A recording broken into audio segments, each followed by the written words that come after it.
Then we have Ladislav Kudrna, here on my right side, and he's the director of the Institute for the Study of Totalitarian Regimes in Prague. And as a historian, he worked for several Czech institutions, such as the Ministry of the Interior and the Office for Documentation and Investigation of Crimes of Communism. And his work focuses on the Czechoslovakian underground and opposition before 1989, the Czechoslovakian foreign resistance during the Second World War, and Czechoslovak participation in the Vietnam Wars. And thank you very much for the invitation. I believe that the fight for the human rights is always useful and right. Of course, we are living in the turbulent times, but honestly, it is difficult to find a period in history that would not be difficult or outright cruel. The slaughter of the Great War, or the mass murder during the World War II, or the mass persecution by communist regimes in the Central and Eastern Europe after the end of World War II. I don't think it is naive to think that human rights and international cooperation cannot build a better world.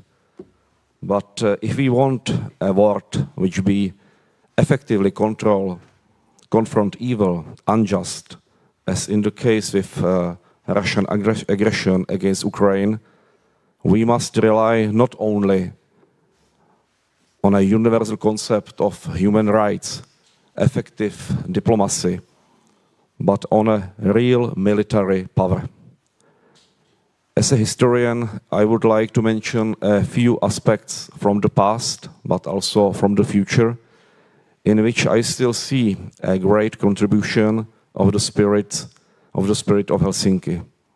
My friend, associate professor, Mr. Martin Palouš, intellectual, high thinker, writer, signatory, and the youngest spokesman of Charter 77, a close collaborator and friend of Václav Havel, described how playwright Václav Havel wrote an open letter to the most powerful man in Czechoslovakia, the General Secretary of the Communist Party, Gustav Husák. I will focus on how the Helsinki Pact enabled the Czechoslovak fragmented opposition to unite on a single platform. During the first half of the 70s, the Czech underground gradually established, and underground fans and young people gathered around the famous Czech group, the Plastic People of the Universe. The spiritual leader of the band was Ivan Martinirous, known as a Magor.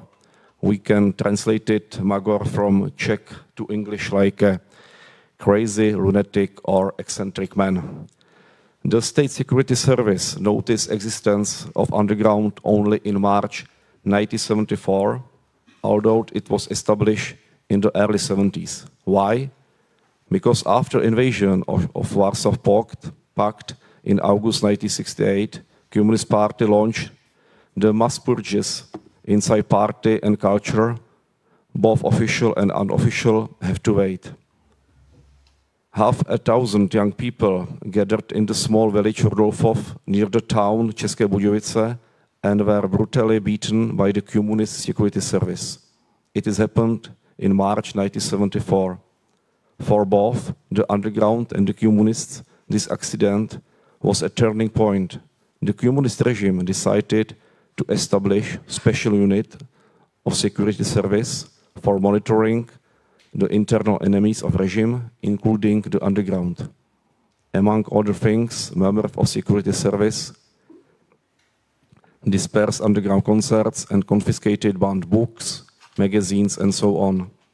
At the same time, in February 1975, Ivan Martinirous completed a crucial text, the report on the Third Czech Musical Revival, which for thousands of young people represented a guide to how to live freely within an unfree regime, how to refuse to career inside the communist regime, but to think your own way, how to refuse to career inside of communist regime, but do things your own way, work as a stoker in the boiler room, and after work, run own music, own culture, and so on.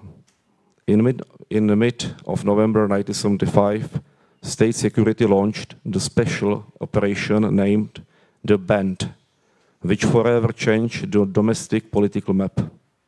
The aim of the operation was to map and dismantle so-called defective big beat groups. In early March 1976, it was decided to organize deterrent show trial with the group the Plastic People of the Universe.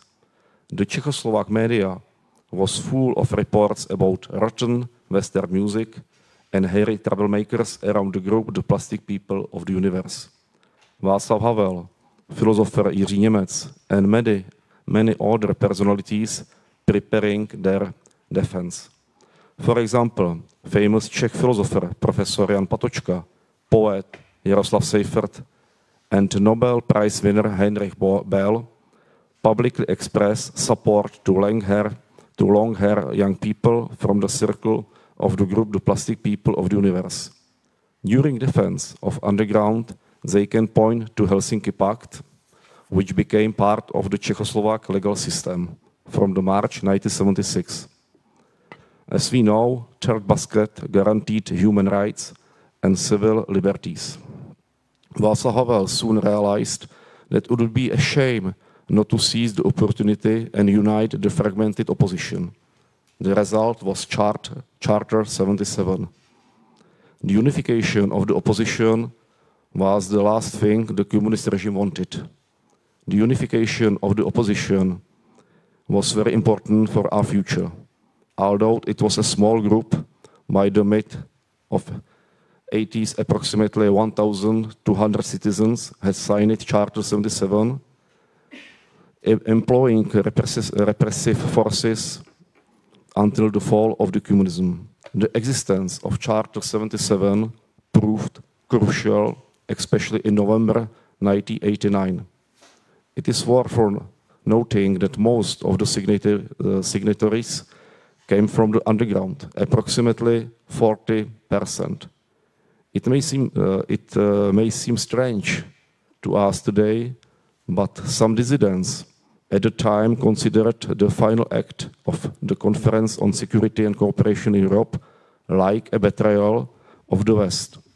The Soviet Union had never appeared stronger than in the mid-70s, while the United States was dealing with the trauma of the Vietnam War and the aftermath of the Watergate affair. 30 years after the end of the World War II, Moscow finally achieved international recognition of its post-war borders. The Soviets considered their empire unbreakable forever. And the people of Czechoslovakia felt the same way. Thanks God, it wasn't true. Thank you.